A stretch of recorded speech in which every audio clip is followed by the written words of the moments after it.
مولاي صل وسلم دائما أبدا على حبيبك خير الحمد لله وحده والصلاة والسلام على رسوله من لا نبي بعده আলহামদুলিল্লাহ কোরআন শিক্ষা কোর্সের আজকে আমরা 4 নম্বর ক্লাস করতে যাচ্ছি তাই না তো আজকে আমরা শিখব মুরাক্কাব হরফের পরিচয় আজকে ক্লাসের নাম কি মুরাক্কাব হরফের পরিচয় তো দেখেন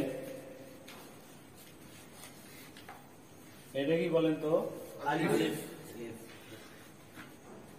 এটা কি লাম এটা লাম এটা কি আচ্ছা এই যে আলাদা আলাদা আমি কি লিখছি হরফ লিখছি এগুলোকে বলা হয় মুফরাদ মুফরাদ মানে একক হরফ ঠিক আছে আচ্ছা এখন মুরাক্কাব হলো যুক্ত হরফ মুরাক্কাব কি যুক্ত হরফ কারণ আলিফ কখনো কারোর সাথে যুক্ত হবে না প্রথমে ঠিক আছে যখন লাম যুক্ত হবে কারোর সাথে তখন যেগুলো হরফ লম্বায় দেখেন এই দিক দিয়ে মনে করেন বা এই বা হরফটা কোন পাশ দিয়ে এই দিকে বেশি না এই দিকে আর এই দিকে উপর নিচ না ডান বাম পাশাপাশি বড় তাই না যে সমস্ত হরফ আরবি হরফগুলো ডান বামে লম্বা সেগুলোর মাথা হবে শুধু এই দেখেন ডান মাথা কোনটা ডান কোনটা বলেন তো এটা না এটা হলো ডান তাহলে ডান দিকটা আমি রাখবো এই দেখেন তাহলে কি হলো এটা এই যে আমি ডান মাথাটা কেটে নিলাম এই এখন বা কিভাবে চিনবো একটা দাঁত দিয়ে বুঝে আসছে এক দাঁত দিয়ে আমরা 5 হরফ শিখবো আমি শুধু মুরাক্কাবটা বোঝানোর জন্য এত কিছু বুঝাইতেছি আর যে হরফগুলো উপর নিচে লম্বা সেগুলোর মাথা কিরকম হবে ধরেন আইন এটা উপর নিচ লম্বা না এই দিক দিয়ে এই পাশে সেগুলোর মাথা হবে এই যে এই পর্যন্ত যদি আমি কেটে নেই এরকম হবে কিনা বলেন তো তখন মাথাটা আমি এই যে এইভাবে তাহলে এটা কিসের মাথা হলো আইনের মাথা ঠিক আছে তো যখন লাম কারোর সাথে যুক্ত হবে তখন এই যে আলিফের মতো এই দিকে শুধু বাঁকানো থাকবে তাহলে আমি এখানে কি পাইলাম দেখেন আমি আল্লাহ শব্দ লিখব এইদিকে পাইছি তাই না এই যে আরেকটা পাইছি হলো আর এই হাটা এরকম করে ছোট বিভিন্ন ভাবে লেখা যায় আমি পরে শিখবো আচ্ছা এরকম করে দিই এটা যদি আমরা যুক্ত করি তাহলে কি হবে দেখেন তো যুক্ত করলে এটার সাথে এটার ডান মাথা এটা কি লামের ডান অংশটা এই লামের ডান অংশের সাথে আমি লেগে দেব মিলাই দেব ঠিক আছে যুক্ত করলাম এখন এটার সাথে যদি যুক্ত করি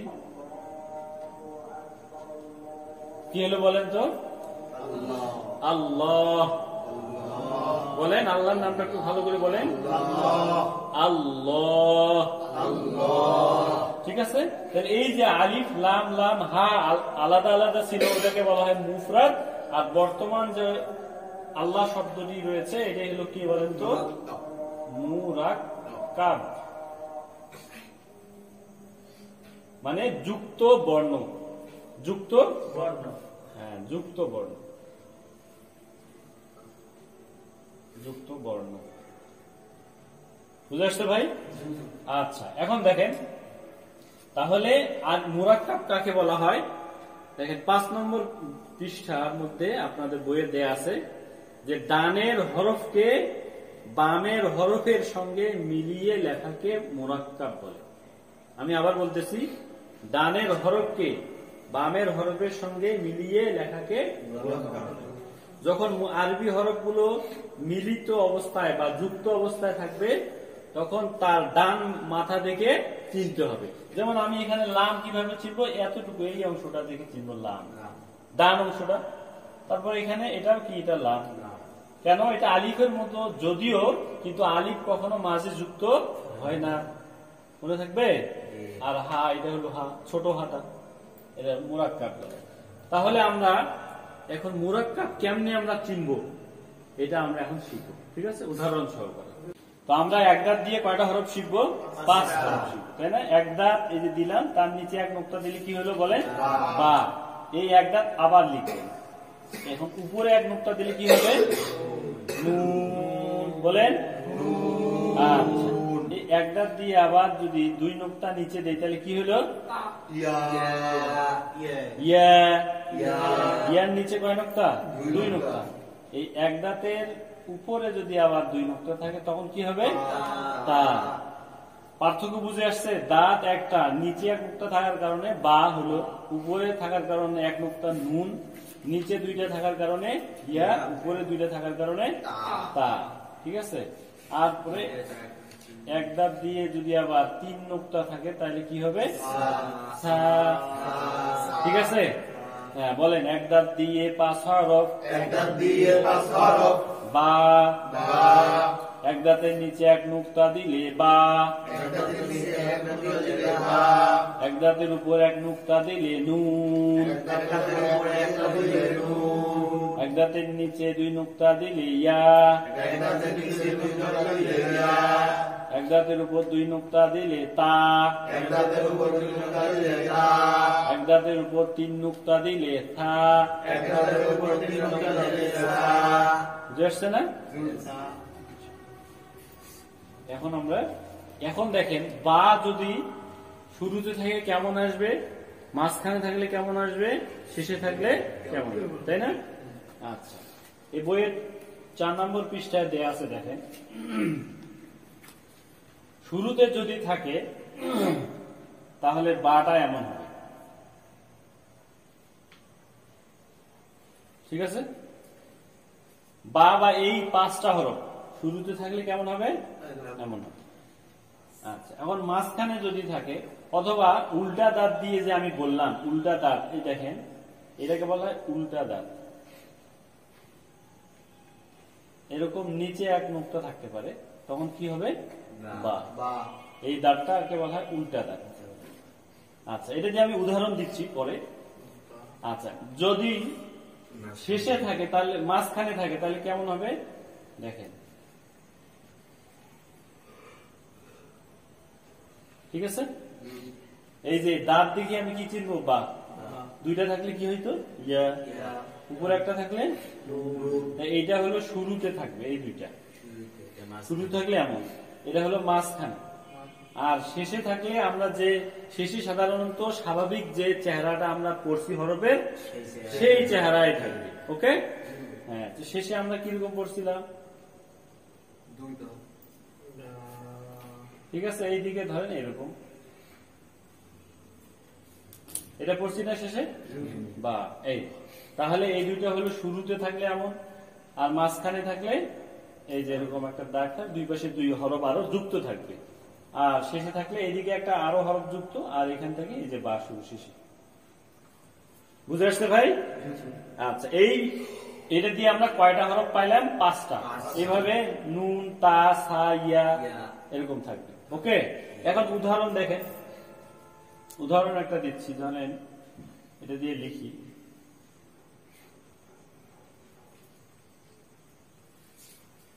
ধরেন প্রথমে লিখলাম এটা এক দাঁতের নিচে এক নোক্তা দিলে কি হলো বলেন তো? বা। এখন উপরে যদি 2টা নোক্তা দিয়ে কি হলো? হ্যাঁ, তা। আর এটা দিলে এটা কি? বা। ঠিক আছে? তাহলে এক দাঁত দিয়ে আমরা এই 5টা হরফকে চিনবো। শুরুতে থাকলে এমন হবে, মাঝখানে, শেষে, এবং এটা উদাহরণ দিলাম। এখন দেখেন উল্টা দাঁত দিয়ে একটা উদাহরণ দেই। যেমন উল্টা দাঁত এরকম থাকবে,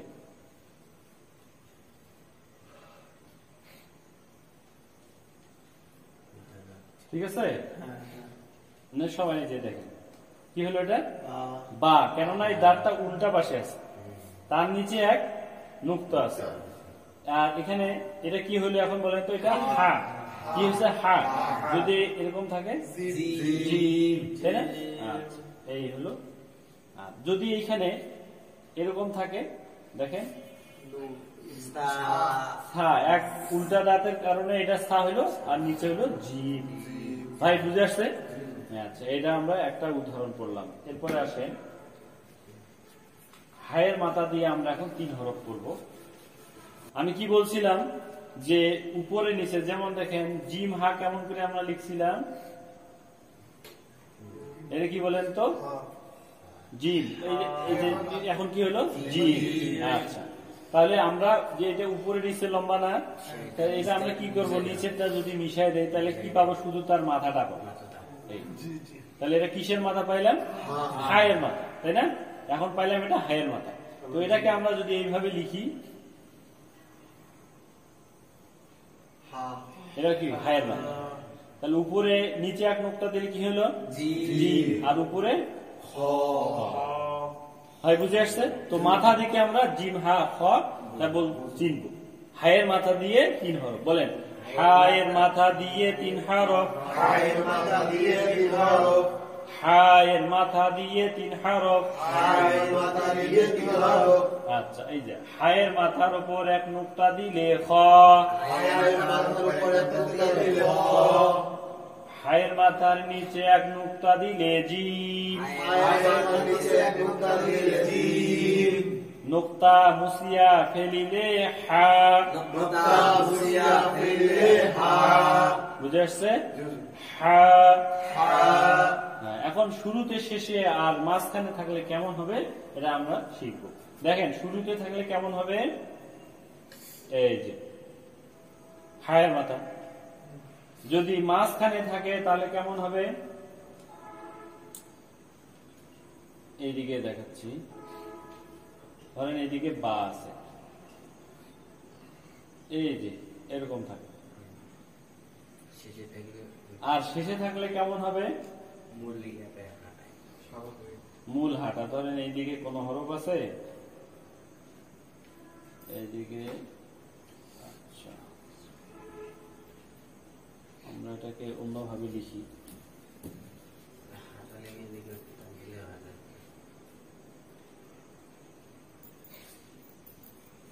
এই যে এরকম করে লিখি, ঠিক আছে?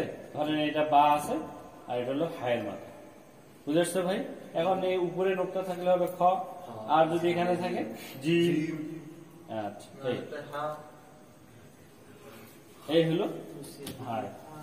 তাহলে হায়ের মাথা দিয়ে আমরা কি শিখলাম, 3টা হরফ শিখলাম, হা খ জি দিয়ে 2 হরফ, কয়টা দিয়ে, 3 দাঁত দিয়ে 2 হরফ। হ্যাঁ, দেখেন তো এটা কয়টা দাঁত হইলো এখন, 3 দাঁত। 3 দাঁত দিয়ে 2 হরফ। আমরা জানি এটা কি বলেন, সিন। আমরা এদিক থেকে এদিক লম্বা না, ডান বামে, এদিকে প্রশস্ত, এই জন্য এটার মাথা নেবো এদিকে। এটা কি হলো এখন, সিনের মাথা। কিসের মাথা, কয় দাঁত আছে এখানে, 3 দাঁত। তো 3 দাঁত দিয়ে কয় হরফ বলছি, 2 হরফ। 3 দাঁত দিয়ে 2 হরফ, বলেন 3 দাঁত দিয়ে 2 হরফ, 3 দাঁতের উপর 3 নুক্তা দিলে শিন, নুক্তা মুছিয়া ফেলিলে সিন, 3 দাঁত দিয়ে 2 হরফ, 3 দাঁতের উপর 3 নুক্তা দিলে শিন, নুক্তা মুছিয়া ফেলিলে সিন। আচ্ছা, এটা শিন যদি শুরুতে থাকে তাহলে এমন হবে, ওকে? আর যদি মাঝে থাকে তাহলে কেমন হবে, ধরেন এইদিকে আমার একটা হরফ আছে বা, এ লিখলাম। এখন এই যে 3 দাঁত, এই যে বাকি এদিকে আরো হরফ আছে, ধরেন বা, আর এটা কি হলো, এটা বলেন সিন, আর এদিকে আরো হরফ, ঠিক আছে? আচ্ছা, যদি শেষে থাকে তাহলে কারণ তো অরিজিনাল চেহারা ফিরে আসবে। যেমন বা সিন যদি আমি লিখি তাহলে কি হবে, যে বা, এই ওকে। এটা হলো শুরুর মধ্যে এমন থাকবে, আর মাঝখানে থাকলে এই যে এমন থাকবে, আর শেষে থাকলে, বুঝে আসছে ভাই? আচ্ছা,